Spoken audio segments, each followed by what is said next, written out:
পশ্চিমবঙ্গ বিধানসভা নির্বাচনে ভোট কারচুপির অভিযোগে বিজেপির বিরুদ্ধে এবার এক কঠিন পদক্ষেপ নিতে যাচ্ছে মমতা বন্দ্যোপাধ্যায়। পশ্চিমবঙ্গ বিধানসভা নির্বাচনে ব্যাপক ভোট কারচুপির অভিযোগে ভারতীয় জনতা পার্টি ও নির্বাচন কমিশনের বিরুদ্ধে সুপ্রিম কোর্টে যাওয়ার সিদ্ধান্ত নিয়েছেন তৃণমূল কংগ্রেস নেত্রী মমতা।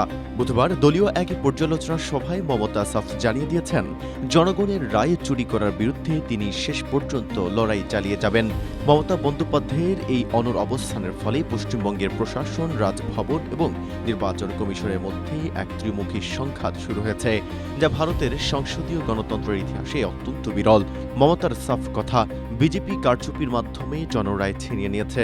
আমি এই চুরি হওয়া ম্যান্ডেট মেনে নেব না। পরিস্থিতি এমন পর্যায়ে পৌঁছেছে যে রাজ্যে ৩৫৬ ধারা বা রাষ্ট্রপতির শাসন জারির সম্ভাবনা দেখা দিয়েছে। তবে মমতা চ্যালেঞ্জ ছুড়ে দিয়ে বলেছেন, তারা চাইলে রাষ্ট্রপতি শাসন জারি করতে পারে, তবে তা যেন সরকারি নথিতে রেকর্ড করা থাকে।